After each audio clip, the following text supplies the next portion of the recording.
저작권 및 초상권에 대한 공지. 이 영상은 2021학년도 1학년 국어비 원격 수업을 위해 제작한 저작물로 학생 여러분들은 저작권, 초상권 등을 침해하지 않도록 주의하여 주시기 바랍니다. 1학년 2학기 국어비 본격적으로 진도를 나가는 첫 번째 시간입니다. 대단원, 사단원, 생활 속의 글과 표현. 두 번째 중단원, 상황에 맞는 어휘와 표현. 오늘은 우리말의 어휘체계 탐구하기에 대해서 알아보도록 할게요. 자, 이 단원의 학습 목표부터 짚고 넘어갈까요?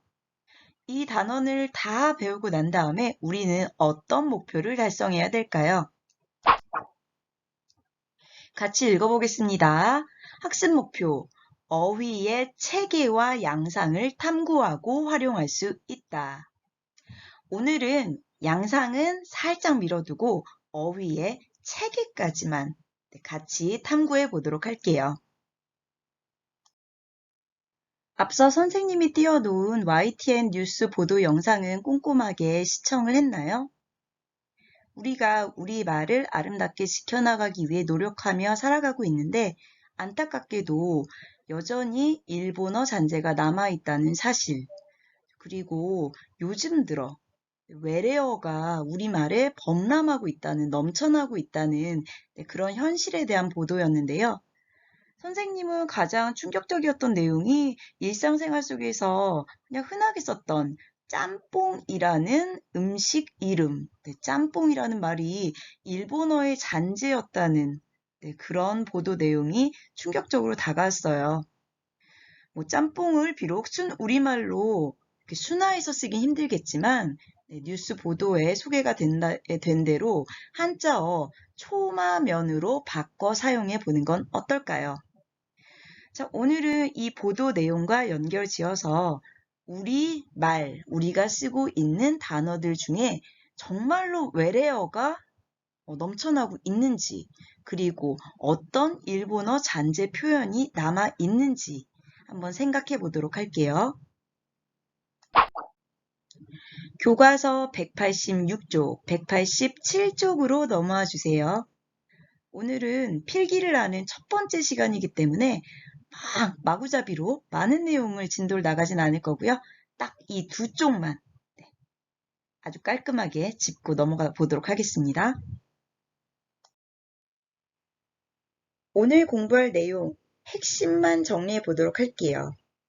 우리 국어의 단어들은 유래에 따라 나눴을 때, 너 어디서 왔니? Where are you from? 유래에 따라 나눴을 때 고유어, 한자어, 외래어로 나눠볼 수 있다. 네, 고유어는 말 그대로 우리 고유의 말이에요. 순 우리말이 고유어겠죠. 자, 다음, 한자를 바탕으로 만들어진 말은 한자어라고 합니다. 네, 한자는 외래어 아닌가요? 중국의 글자잖아요. 라고 질문하는 학생들이 있는데요. 그것도 맞는 말이에요. 한자어를 외래어에 속해서 볼 수도 있겠지만 우리 말 중에, 우리가 쓰고 있는 단어들 중에 한자어가 워낙에 많기 때문에 한자어는 따로 떼어놓고 생각을 합니다. 자, 마지막으로 외국에서 들어온 말은 바깥 외자에 올 레자 써서 외래어라고 해요. 외국에서 들어왔다고 다 외래어가 되는 건 아니고요. 외국에서 들어왔지만 유래는 외국어지만 지금은 완벽하게 우리말처럼 쓰이게 된 말, 국어사전에 올라가져 있는 말, 그것이 바로 외래어예요. 텔레비전이라든지 라디오, 우리가 좋아하는 음식 중엔 피자, 햄버거, 그런 말들이 외래어가 되겠죠? 아래 박스에 다시 한번 정리가 되어 있는데요.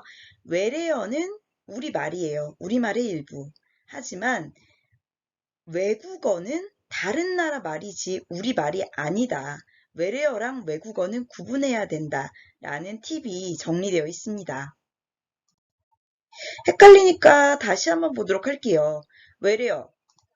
다른 나라에서 들어왔지만 우리말처럼 쓰이는 말. 국어사전에 올라가져 있는 말. 반면에 외국어. 네, 그냥 다른 나라 말이에요. 국어사전에 안 올라가져 있습니다. 자, 그래서 where어는 우리나라 다른 말로 대체해서 쓸 수가 없어요. 그냥 이 자체가 우리나라 말이기 때문에. 라디오, 우리나라 말, 다른 뭐 순우리말로 바꿔 쓸 수 없어요. 자, 반면에 외국어는 우리나라 말로 번역해서 대체해서 쓸 수 있다라는 거. 여전히 헷갈리나요? 예를 한번 보도록 할까요? 선생님이 요즘에 스페인어 공부를 하고 있습니다. 네, 좋아하는 단어 하나 써봤어요. 세뇨리따라는 스페인어 단어. 옆에 오른쪽에 적혀 있는 이 알파벳은 어느 나라 글자일까요? 맞습니다. 일본어 히라가나예요. 벤또라고 적혀 있네요. 세뇨리따, 벤또. 국어사전 아무리 열심히 찾아봐도 찾아지질 않아요. 세뇨리따, 벤또 안 올라가져 있습니다. 자, 이런 말들 외래어일까요? 외국어일까요? 네, 국어사전에 안 올라가져 있는 그냥 남의 나라 말이니까 외래어가 아니고 외국어. 자, 이런 외국어는 우리나라 말로 바꿔 사용해야 돼요. 세뇨리따, 뜻 아는 사람. 네, 팝송 즐겨 듣는 사람들은 이 말을 팝송 제목에서도 봤을 텐데, 세뇨리따라는 팝송 있었거든요.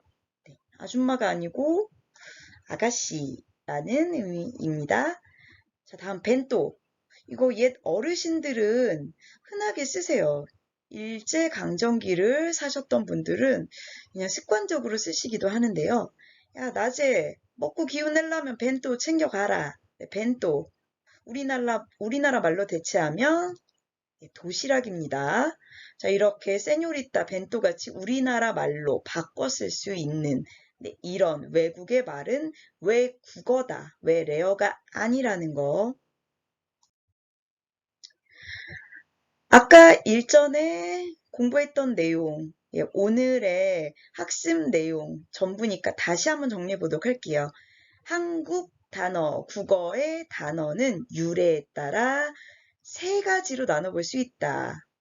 자, 1번 순수한 우리말은 고유어, 2번 한자를 바탕으로 만들어진 말은 한자어, 3번 다른 나라에서 들어와 우리말처럼 쓰는 말은 외래어입니다. 자, 그렇다면 여러분들이 생각하기에 우리의 단어, 우리말 단어 중에는 고유어 한자 외래어 중에 무엇의 비중이 가장 클까요? 고유어, 한자어, 외래어? 요즘 외래어가 범람하고 있다는데 정답은 바로 한자어예요. 네, 아무래도 한자 문화권에 속하다 보니까 한자어 단어가 가장 큰 비중을 차지하고 있습니다. 네, 두 번째가 고유어, 세 번째 외래어. 외래어 비중은 점점 커지고 있죠. 근데 이 표 좀 이상해요. 선생님이 우리말 단어는 유래에 따라 한자어, 고유어, 외래어 세 개의 단어 주머니에 나눠 묶을 수 있다라고 했는데 갑자기 뜬금없이 기타 등등 10%가 나왔습니다. 이 기타는 뭘까요? 정체가 뭘까요? 기타는 정체가 뭘까? 힌트를 주면 네, 팟빵을 생각해 보세요. 팟빵. 네, 팟빵은 한자어예요, 고유어예요, 외래어예요? 네, 팟빵은 팥과 빵으로 나눠봐야 되는데 팥, 고유어입니다. 빵, 지난번에 얘기했지만 포르투갈어에서 온 외래어예요. 네, 고유어와 외래어가 합쳐져서 팥빵이라는 단어가 만들어진 거죠. 자, 이렇게 몇몇 단어들은 순수한 한자어, 고유어, 외래어가 아닌 한자어와 고유어의 조합, 고유어와 외래어의 조합, 외래어의 한자어의 조합으로 이루어져 있거든요. 자, 이렇게 여러 가지 말들이 섞여서 생성된 말을 기타 등등에 넣을 수가 있는 거예요. 교과서로 돌아가 진도를 본격적으로 나가보도록 할게요. 교과서 186쪽 우리말의 어휘체계 탐구하기 1번 우리말의 어휘체계를 탐구해보자. 어휘? 어휘라는 말이 약간 어렵게 느껴지는 친구들이 있을지도 모르겠는데요. 어휘는 일정한 범위 안에서 쓰이는 단어들의 집합입니다. 어휘라는 말이 어려우면 우리가 일상생활 속에 쓰는 그냥 단어들을 말하는구나 라고 생각하면 될 것 같아요. 자, 동그라미 1번 문제 풀어볼게요. 그림 속 단어들을 다음 기준에 따라 묶어보자. 자, 아래 주머니 3개 뿅뿅뿅 만들어져 있네요. 단어들을 유래에 따라 고유어, 한자어, 외래어로 나누어 보자. 자, 그림 속에는 무려 9개 우리말 단어가 여기저기 배치되어 있습니다. 자, 이 중에 순우리말, 고유어 찾아볼까요? 3개 있습니다. 순우리말 어떤 것들이 있죠? 거울, 주머니, 지우개. 자, 이 단어들은 순우리말 고유어예요. 자, 다음 한자어 단어 3개 있거든요. 찾아보세요. 자, 첫 번째, 책상 맞습니다. 책자에 네, 상, 뭐 밥상 할 때 그 상자 이것도 한자어거든요. 네, 책상. 자, 다음 안경, 눈안자. 네, 시계, 때 시자. 네, 시계까지 한자어가 되죠. 자, 마지막 외래어 단어. 외래어 단어는요. 남아있는 컴퓨터, 볼펜, 에어컨이 외래어 단어예요. 네, 다들 필기를 마쳤나요? 3개씩 고유어, 한자어, 외래어 단어 잘 써주도록 하세요. 자, 그러면 동그라미 2번으로 넘어가 볼게요. 우리 주변에서 더 많은 고유어, 한자어, 외래어의 예를 찾아보자. 자기가 지금 앉아있는 곳 주변을 쫙 둘러보면 굉장히 많은 고유어, 한자어, 외래어가 보일 거예요. 자, 오늘은 좀 더 생각하기 쉽게 먹는 거 떠올려 볼까요? 자, 우리가 먹는 것 중에 고유어, 순우리말 단어는 뭐가 있을까요? 옛 조상님들부터 네, 흔하게 우리네 밥상에 올라왔던 기본적인 음식들, 네, 고유어 이름이 많아요. 자, 우리 삼시세끼 무조건 뭘 먹어야 힘이 나죠? 네, 밥, 고유어입니다. 밥만 먹으면 뻑뻑하죠. 뭐랑 같이 먹어야 되죠? 국, 찌개, 김치, 떡 이런 것들 우리의 전통 음식들이 고유어 이름을 가지고 있어요. 자, 다음 한자어 음식을 한번 떠올려 볼까요? 한자어 의미가 담겨 있는 음식. 아유, 더워. 여름엔 역시 차가운 면발. 네, 뭘 먹는 게 최고예요? 냉면, 뭐 두부, 삼계탕, 과자. 자, 여기 선생님이 적어 놓은 한자까지 따라 적을 필요는 없습니다. 그냥 죽, 두부, 냉면, 삼계탕, 과자. 아, 이런 것들이 한자어구나. 라고 정리해 두면 돼요. 자, 마지막으로 외래어 음식은 뭐가 있을까요? 네, 외래어는 외국에서 들어온 말이니까, 외국에서 들어온 음식은 그 본디 이름까지 갖고 들어오지 않았을까? 네, 외국에서 들어온 음식을 떠올려 보세요. 네, 이탈리아 음식, 피자, 스파게티, 뭐 아니면 여러분들이 즐겨 먹는 패스트푸드 햄버거, 뭐 초콜릿, 아이스크림, 네, 포르투갈어에서 들어온 빵, 이런 것들이 외래어가 되겠죠. 자, 고유어, 한자어, 외래어 이렇게 예와 함께 연결해서 기억을 하면 머릿속에 착착 정리가 될 것 같아요. 그리고 교과서에선 묻지 않았지만 한 가지만 더 적도록 할게요. 아까 선생님이 순수한 고유어, 순수한 한자어, 순수한 외래어만 있는 게 아니라 섞여 있는 단어들도 있다고 했죠.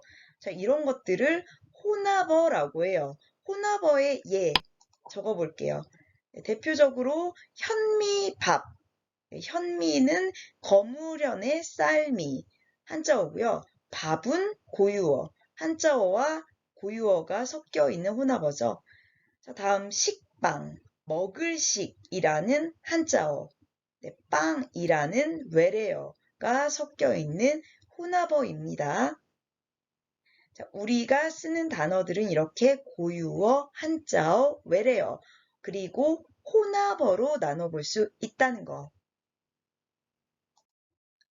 자, 187쪽으로 넘어갈게요.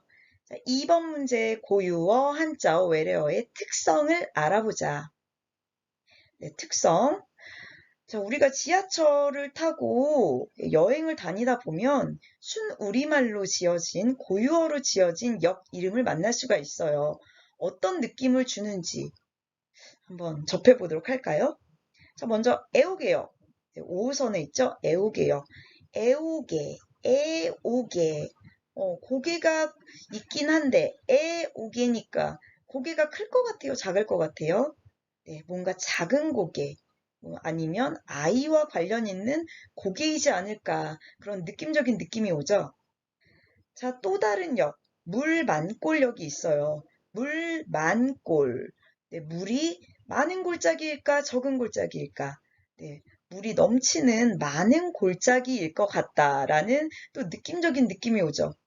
네, 여러분들이 이미 14년차 한국어 원어민 능력자로 활동하고 있기 때문에 순우리말 단어의 뜻을 정확하게 알지 못해도 이렇게 들으면은 느낌상 감이 옵니다. 자, 그래서 고유어로 이렇게 역 이름을 지으면, 고유어로 어떤 대상의 이름을 붙여주면 의미 파악이 쉽게 돼요. 그 지역의 특색을 좀 더 쉽게 파악할 수 있다라는 장점이 있습니다. 왜냐하면 우리는 한국인이니까 아무래도 먼 옛날부터 써왔던 순우리말 고유어에게 좀 더 친숙함을 느낄 수밖에 없는 거겠죠. 자, 다음 동그라미 2번. 이번에는 밑줄 친 단어들을 고유어가 아닌 단어들인데 고유어로 바꿀 수 있는지 생각을 해보고 이를 통해 알 수 있는 한자어와 외래어의 특성을 정리해 보도록 하자. 자, 첫 번째 문장 볼게요. 이 나비의 학명은 무엇인가요? 네, 학명이라는 거는 학술적인 이름, 학술적인 명칭을 뜻하는 한자어거든요. 학명, 순우리말 고유어로 바꿀 수 있나요? 어렵습니다. 이름이랑은 좀 뭔가 달라요. 그래서 순우리말로 완벽하게 대체할 순 없습니다. 자, 다음 두 번째 문장 볼게요. 할아버지께서는 연세가 어떻게 되십니까? 연세라는 한자어. 이거 고유어로 바꿀 수 있을 것 같아요. 연세, 순우리말 고유어로 뭘로 바꿀 수 있죠? 네, 나이로 바꿀 수 있을 것 같죠?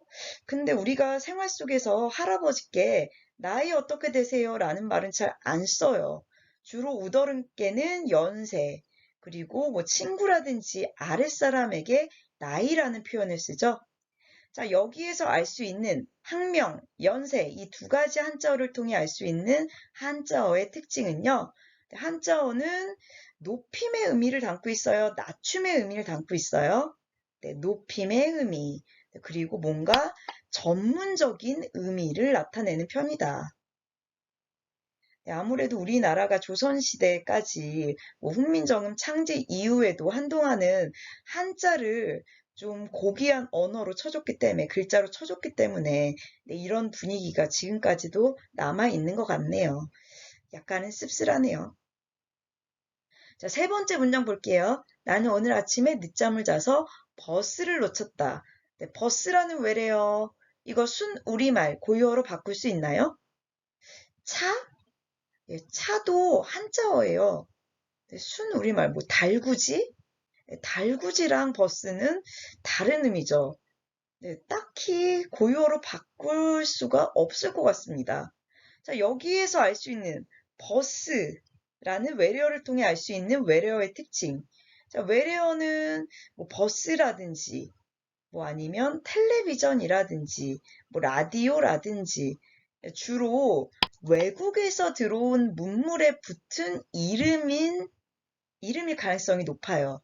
외래어는 원래 우리나라에 없던 새로운 대상을 지칭할 때, 나타낼 때 사용을 한다. 이게 외래어의 특징이에요. 자, 정리가 다 됐나요? 자, 그럼 187쪽 맨 밑바닥에 올빼미 박사님의 판서 내용 밑줄 한번 쳐보도록 할게요. 자, 우리말 어휘 단어들은 어디에서 왔니? 유래에 따라 고유 한자 외래어로 분류할 수 있다. 자, 순우리말 뭐라고 하죠? 네, 고유어입니다. 자, 한자를 바탕으로 만들어진 말, 네, 한자어입니다. 자, 외국에서 들어온 말이지만 지금은 완벽하게 국어처럼 쓰이는 말 외래어입니다. 자, 고유어, 한자어, 외래어. 뭐가 좋고 뭐가 나쁘다. 그렇게 판가름할 대상은 아니고요. 각각의 특성이 다르니까 그 특성을 고려하여 상황에 맞게 사용하는 게 바른 언어 습관에 도움이 되는 길이겠죠. 그리고 한 가지 더 적어 놓을게요. 맨 아래 여백에 적을까요? 계속 얘기했지만 외래어와 외국어를 구분해 쓰자. 자, 외래어, 버스, 택시. 자, 이런 말들 다 국어사전에 실려 있어요. 우리 말이지만 외국어, 바이시클, 벤또 이런 것들은 우리말이 아니다. 자, 외국어 우리말이 아니니까 우리말로 대체해서 번역해서 쓸 수 있다고 했어요. 바이시클 번역하면 뭐가 되죠? 네, 자전거라는 한자어로 바꿔 쓸 수 있겠죠. 선생님이 여러분들에게 순 우리말을 좀 더 알려주고 넘어가기 위해서 순 우리말 고유어를 소개하는 영상을 뒤에 또 띄워 놓도록 할게요. 같이 초성 퀴즈 풀어보면서 순 우리말 익혀보도록 합시다. 뜻도 말도 예쁜 순 우리말이라고 해서 아침에 해가 솟아오를 때 햇볕, 도들볕, 믿음성이 있다. 야, 너 참 미쁘다. 물에 젖거나 물기가 서려 있는 모습이 가지런하고 차분하다. 이런 걸 함초롬하다. 네, 이거 한글 글씨체에도 있지 않나요? 함초롬체? 자, 이런 순 우리 말들. 뭔가 어색해요, 오글거려요 라고 하지 말고, 자, 우리가 이 말들을 쓰지 않으면 이 말들은 생명력을 잃고 사라지게 되거든요. 자, 언어는 한 번 사라지면 다시 되돌려 살리기가 굉장히 어렵습니다. 자, 우리가 이 예쁜 순 우리 말들을 다는 아니더라도 몇 가지는 기억을 하면서 생활 속에서 가급적이면 한자어 대신 아니면 가급적이면 외래어 대신 써보려는 노력을 기울이면 좋을 것 같아요. 그래야 우리 말, 우리 글이 전통성을 유지한 채 잘 후대에게 전달이 되지 않을까. 네, 우리에겐 그런 사명감이 있지 않을까라는 생각을 해봅니다. 자, 오늘 수업 내용은 여기까지고요. 수고하셨습니다. 질문에 답변해야 출석 인정되는 거, 그리고 교과서에 오늘의 필기 내용 꽉꽉 채워져 있어야 된다는 거, 자, 잊지 말고 오늘 수업 마무리해 주도록 하세요. 그럼 다음 시간에 또 만나요. 안녕.